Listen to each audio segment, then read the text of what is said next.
Shalom. So today we're going to talk about AHAYAH, YAHAWAH, YAHUAH. What is the difference? Right? So we're going to have to go, in order for us to understand this, we're going to have to go into a deeper understanding of language. What do we refer to as a language? For example, I'm speaking, you're perceiving what I'm saying. I'm using words you're familiar with, English words. But does that mean that I speak English language? For example, if two CIA were to be in the room speaking English language to each other, you are familiar with all the words they are saying, but guess what? You don't actually understand what they are really saying. So it's one thing to speak the words of a particular language and to actually understand the message that the speaker is actually conveying to the other person. That's another aspect, right? So a language is consisted of few different things. We're going to look at the culture. So you have the cultural context. Now the thing is, language and culture should be one and the same. The language and the culture that is embedded in that language should be one and the same. When you separate the language from the culture, you create a confusion, and that is what we call religion. You might think religion is just something that you go to different types of churches where they preach different types of gospels or words or whatever, like Christianity, Islam, and so forth. That's what you equate to religion. But what happens when you are living a foreign law that does not fit the liberty of who you are as a nation of people? That also becomes a religion. It seems like it's working, but it really is not. Think about Simba in The Lion King when he was living among the pigs and so forth, eating snails, all those types of insects. It was not until he found the truth of himself, then he started to live his own reality. He was living a reality given to him by the people who he was among, the other animals that he was among. It's the same for us. We come among other people. They gave us a reality and we live it, we believe in it as if it's really true. But it is not, because the more you get awakened or enlightened is the more you do what? Withdraw. Now you start to see it for what it is. That it was nothing but a religion. Right? So your language and your culture, there should be one and the same thing. And you will see this understanding when we get into different cultural contexts.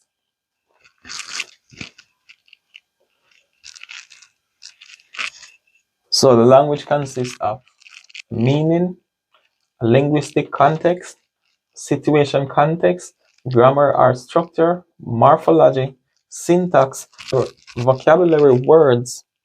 And we're going to look into the different meaning for these are examples, right?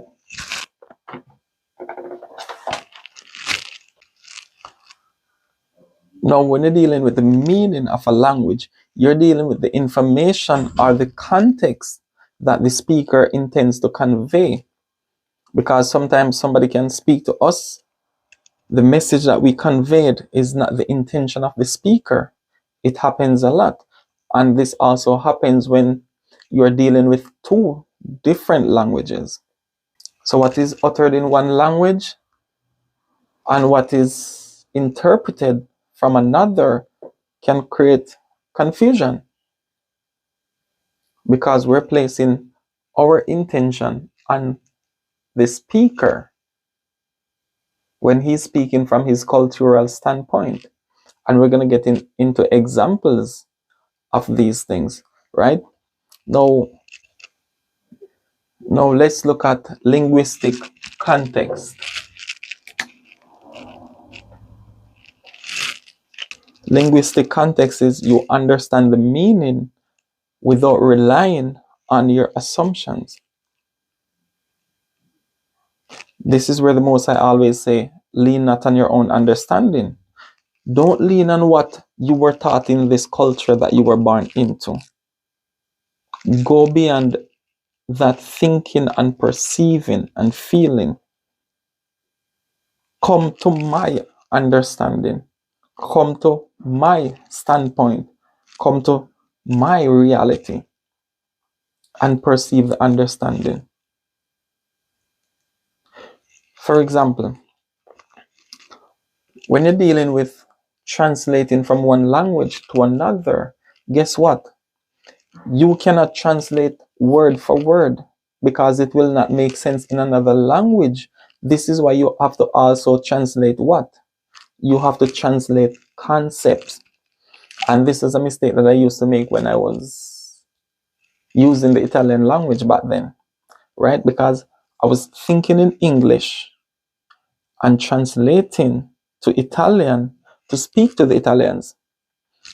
No, they knew that Italian was not my first language. So even though grammatically it was not correct, but they could understand. But if it was somebody who spoke Italian, then it would be different, right? So let me put it down. Let me write it here.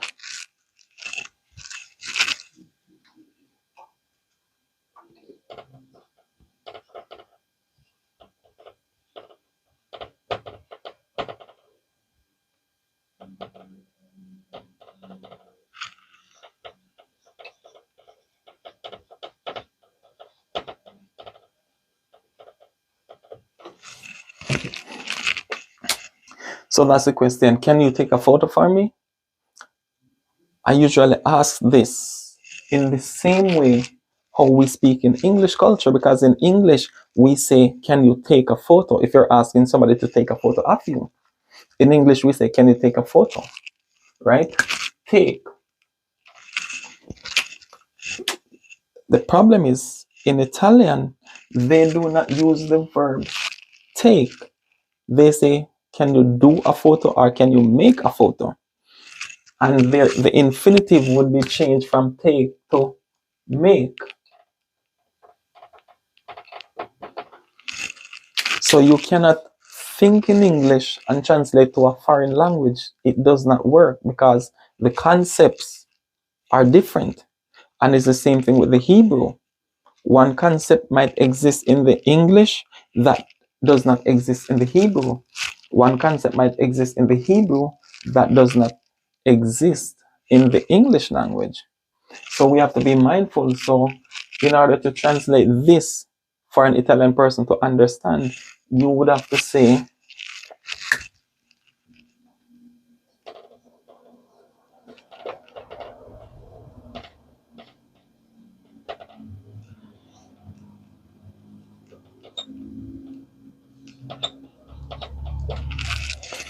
can you do a photo for me?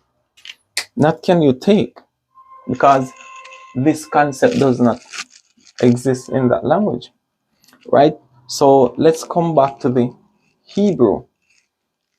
If I were to say the days of Noah were 800 years, for example, you would understand that I'm saying Noah lived for 800 years, right?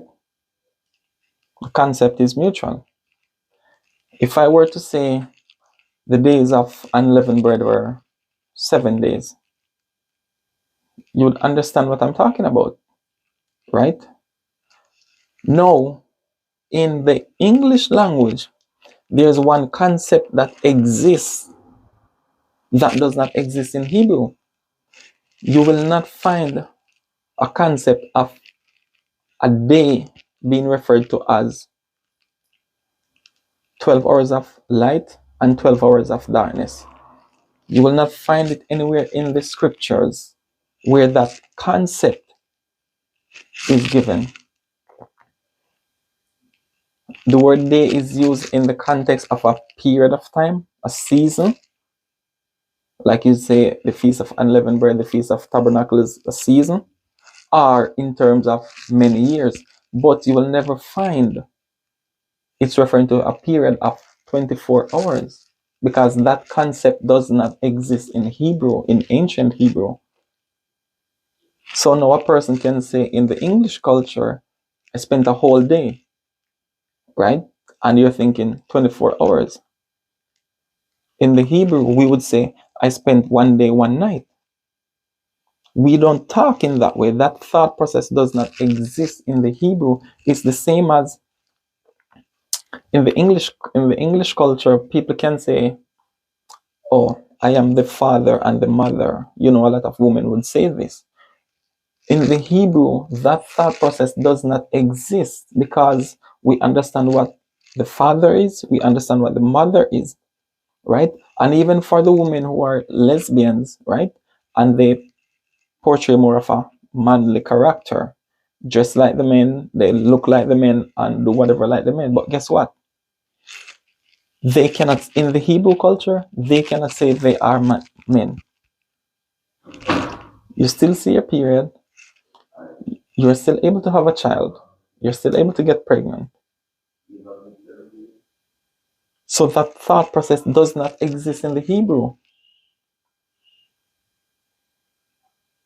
So let's get this in the book of Ecclesiasticus, chapter 1 and verse 1. And we're going to start at, wherefore, let me entreat you to read it with favor and attention, and to pardon us, wherein we may seem to come short of some words which we have labored to interpret. For the same things uttered in Hebrew and translated into another tongue have not the same force in them. So it's more than just the words, but it is the concept. So you have that which is uttered and also the previous comment. Let's look at that example. Let us go to Genesis chapter 1 and verse 26. It says, and God said, let us make man in our image. Let us make man in our image.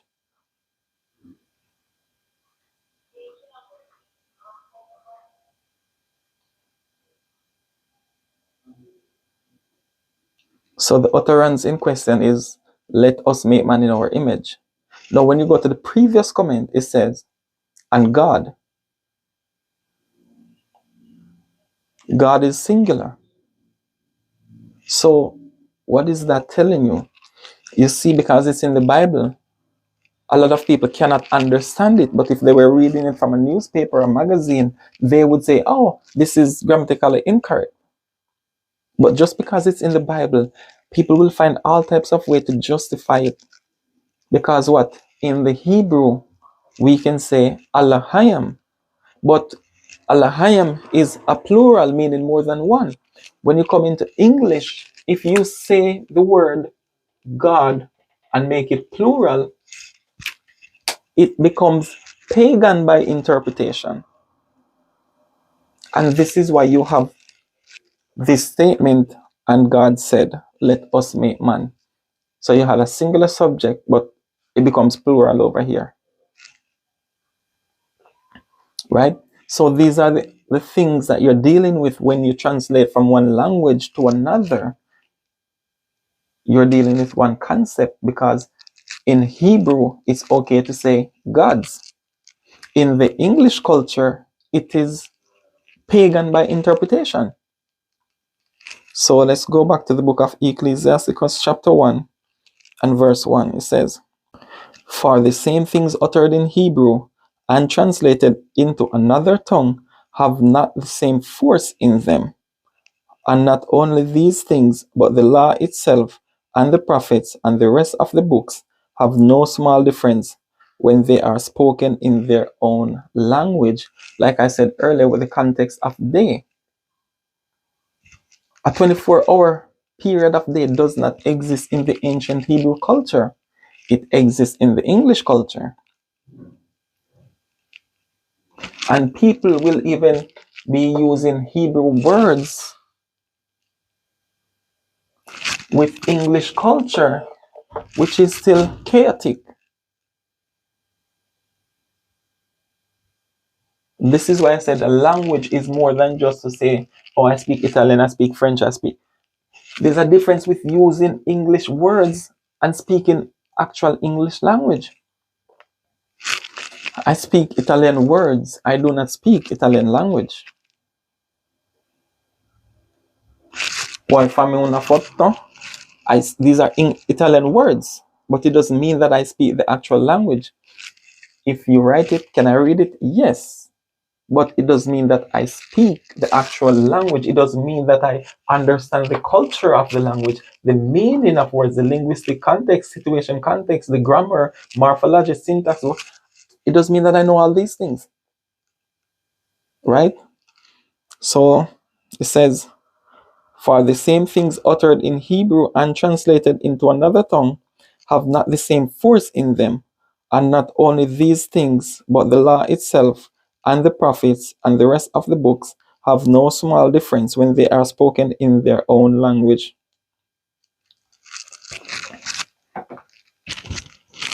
So, translation is not as simple as people would want to think, because we are forgetting, we're not bringing the culture that comes with the language that we're translating from. We are bringing the culture of what we are familiar with to interpret what we are not familiar with. Right? Situation context. No, this one is easy because we get it all the time from speaking to women. Even if you were not aware of it before, by listening now, you will call to mind, you will recognize. And it's the same for a woman, even if she was just doing it subconsciously. Hearing it now, she would become conscious of that behavior, right? Situation context. For example, you're at the table with a woman. She's saying, it's dead in here. Can be that she is saying the place is dead, literally dead, or she can be saying, hey, build a vibe, start up something, right? So they don't always tell you directly what they're saying, but they speak in a context that speaks to you as the listener. For example, again, you are in the place, you're in the office or wherever. She said, oh, it's so cold in here. Situation context, she can be saying, turn the AC off. Can I have your jacket? Right? So it's based on the situation. So these things are understandable when you're familiar with a language.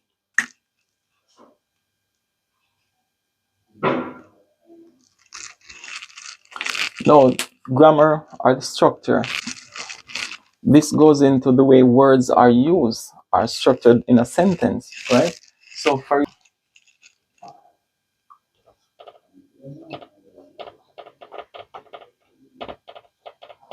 I love you, this is how we say it in English, right?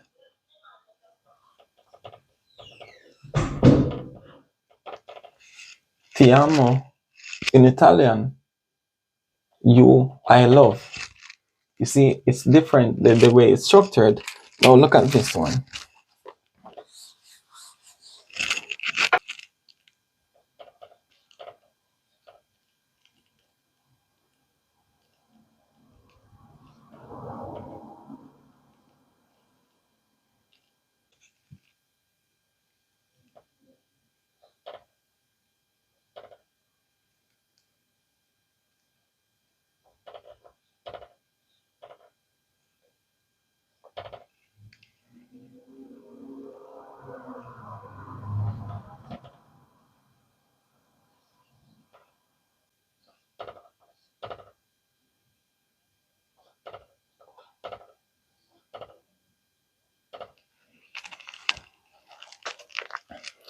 Bawakar. tawab. In English, we say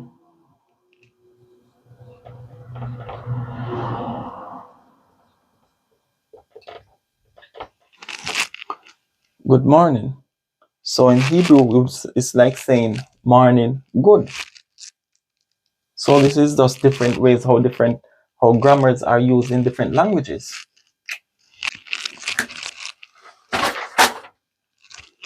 Morphology. This is going into how words are formed, like the stems, the roots, the prefix, the suffixes, and so forth, right? So you'll notice that Hebrew is more morphological than the English language. It is more dependent on roots and stems and suffixes and prefix and so forth. Now, syntax is the principles that govern the structure of the sentences, how the words are formed and so forth, the order that they are in.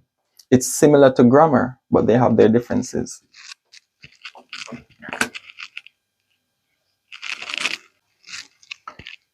Now, vocabulary words is just some things that we use in our language that it might be difficult for some other people. For example, what if you say to a Chinese man who does not know the American way of talking or the Western way of talking that I will beat the out of you? He might be thinking he's gonna beat the literal, he's gonna kick me in my butt, or, you know what I mean? And it's the same when some women say all men are dogs. They're not saying all men have 4 feet and they bark and they have tails. No, that's not what they're saying. So when they said the dog said to the woman, she wasn't talking about a 4-foot beast with a tail that barks. She's talking about a man who behaves in a certain way. It's the same when it says the serpent said unto the woman. It's not talking about a snake. It's talking about somebody who's smooth and subtle and sweet talk, and you'd call it oily mouth or greasy mouth, right? So it's the vocabulary words of a particular language. So now that we understand these details about language and that the culture has to be one and the same, like I said, you cannot take what's in the English culture and put it to what's in the Italian culture. That's what I was doing wrong, right? And it's the same that many people do today. They're taking what is inside the English culture and try to merge it in the Hebrew, and they do not fit, they do not align. The perceptions are going to be different. The thought process are going to be different. So the English culture is for the English language. The Hebrew culture is with the Hebrew language. They should not be separated. They should be one and the same. So the cultural thought process is that lens that we're trying to look at a foreign language through.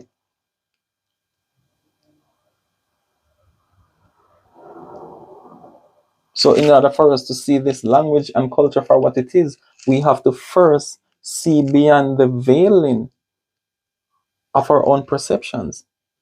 So now let's look at AHAYAH, YAHAWAH, YAHUAH.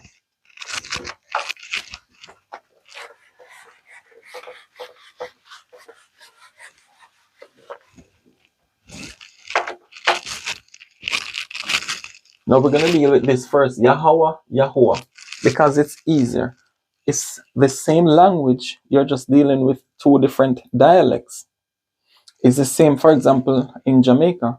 When you hear people on the South Coast talk and people on the West Coast talk, they're 2 different way of speaking. Now when a person from the West side speaks, it sounds funny to somebody in the East, like in Kingston, right? So we all speak the one language, Patois, not English. Patois is our language, right? That is the one that's in our DNA. English, we have to go to school to learn. That's a foreign language.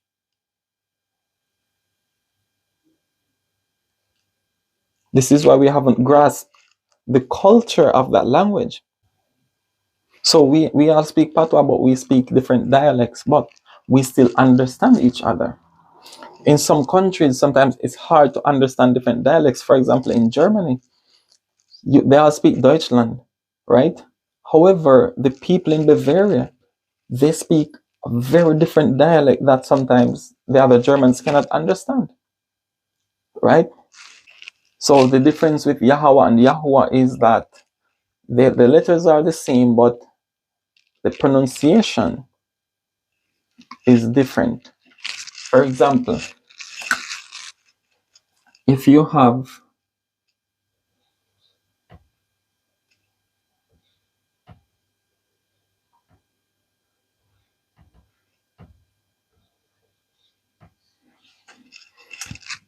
in the old dialect, we say sha,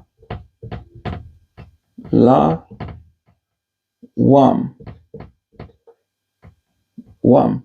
So when there's a connector here, you drop the last pronunciation. This would be the letter ma, ma. So when the connector is here, you drop that a sound. So you get shalawam. In the 19th century Hebrew, what happens is that you put vowel points all over the place, right? And you get a O sound. So they say shalom, but as you'll see, it is the same letter. This is same spelling. The dialect is just different. So shalom in our dialect is shalom in their dialect, right? So it's the same thing with Yahawah. We have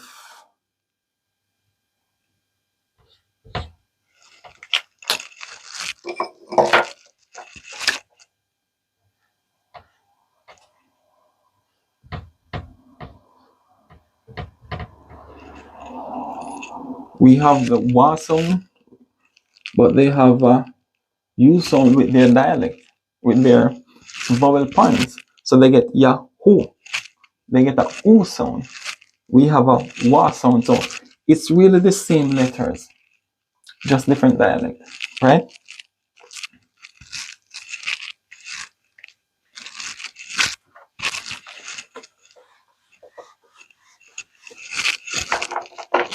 Now, this is where the problem is.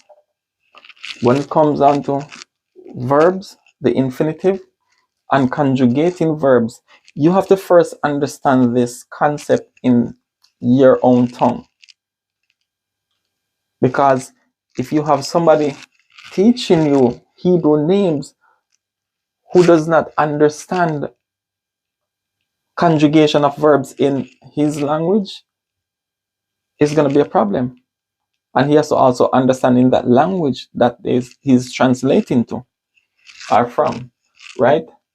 Now, to be, this is the English infinitive, to be, and how this is conjugated. You have I am, you are, he, she, it is, we are, you are, plural, they are, right? Now, in Hebrew, you have masculine, feminine, you have plural and singular, right? So you have I am male, I am female, you are male, you are female, Hawa, he, Hayah, she is, right?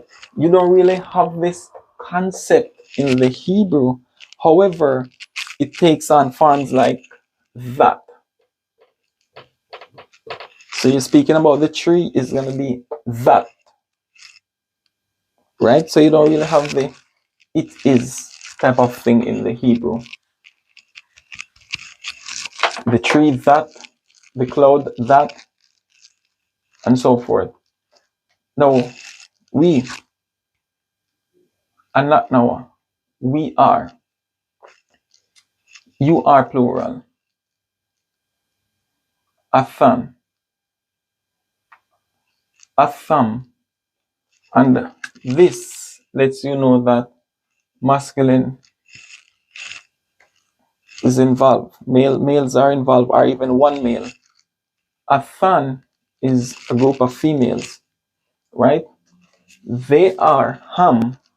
So if there are a bunch of males, or even one male, because the males are always predominant. The masculine is more predominant in the Hebrew, right? Ham, they are plural.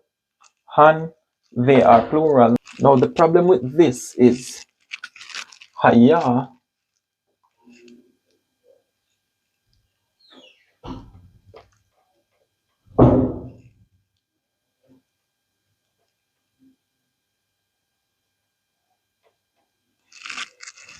Hayah means be.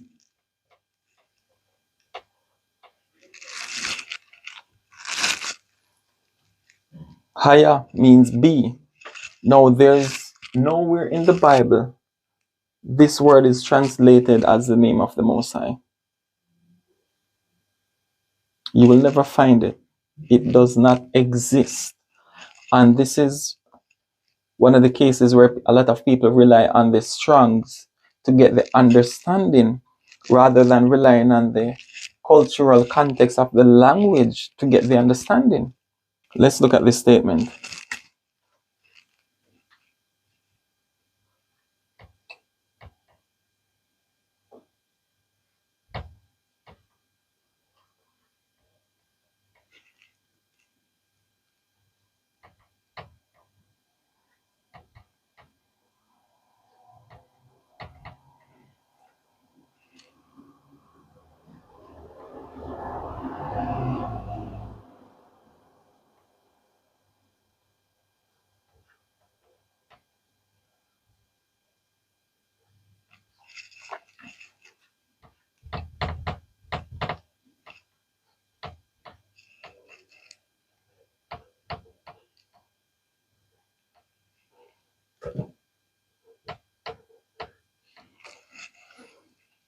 Holy be your name. This is just saying be, is. Has nothing to do with the name of the Most High. You'll see this word all throughout the scriptures, but is it not calling the name of the Most High? It's not making reference to his name. So how do we translate this to his name? Ahayah, they add the ah before this. And this is where the problem is.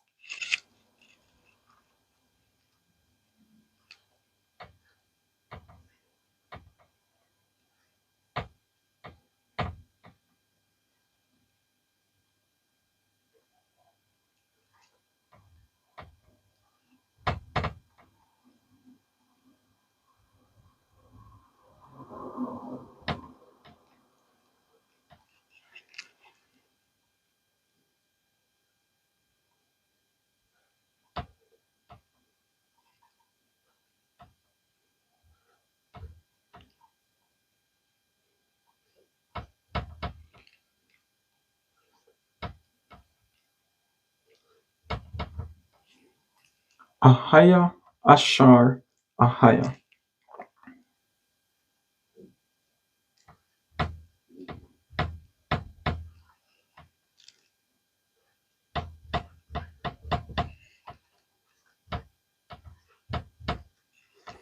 I am that I am.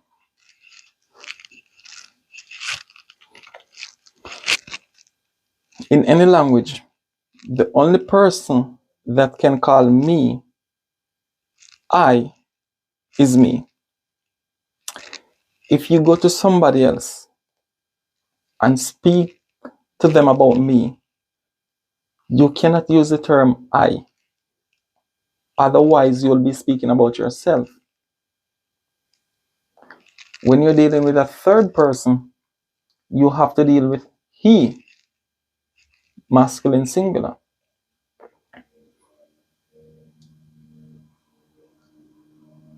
We know this principle in English language, so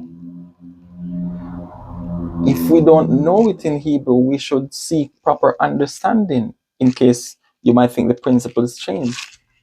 third person singular is different from first person. Once you say I, you are referring to yourself. No one can use the word I and be referring to somebody else.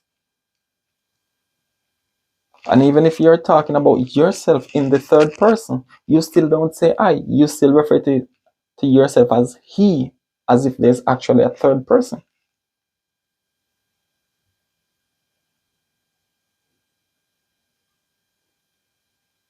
Now, what is the problem with this AHAYAH?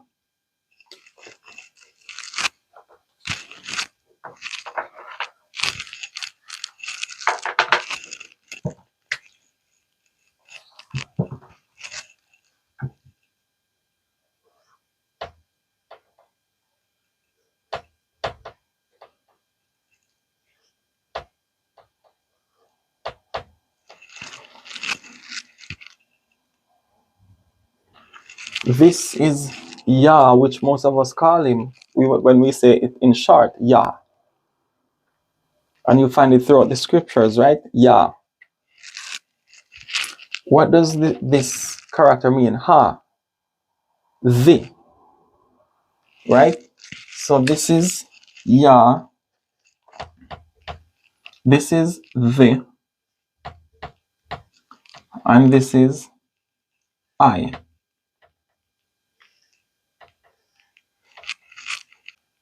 I, the Yah. I, the Yah.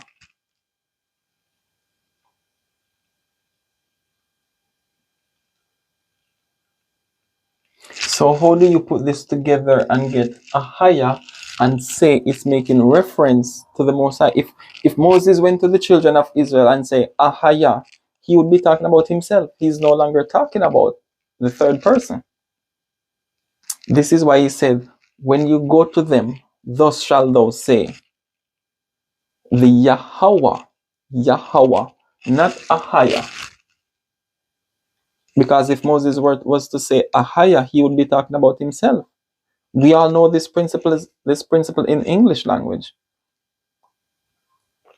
So why do we have people making reference to somebody else speaking in the first person singular? That does not make any sense, but that is what happens when you just accept something without questioning it. And sometimes we are so locked into what we've been taught that we are not afraid of questioning our own belief. Fear, especially for the fact that you've been saying it for so long. Nothing is wrong with changing. That's how enlightenment works.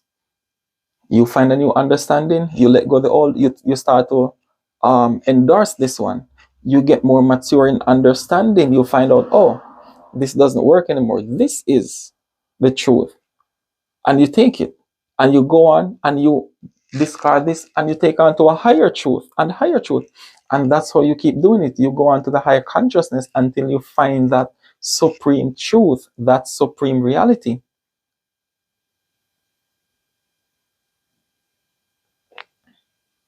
And the more your understanding changes as you become more aware, is the more your perceptions, your thinking and feeling fall away.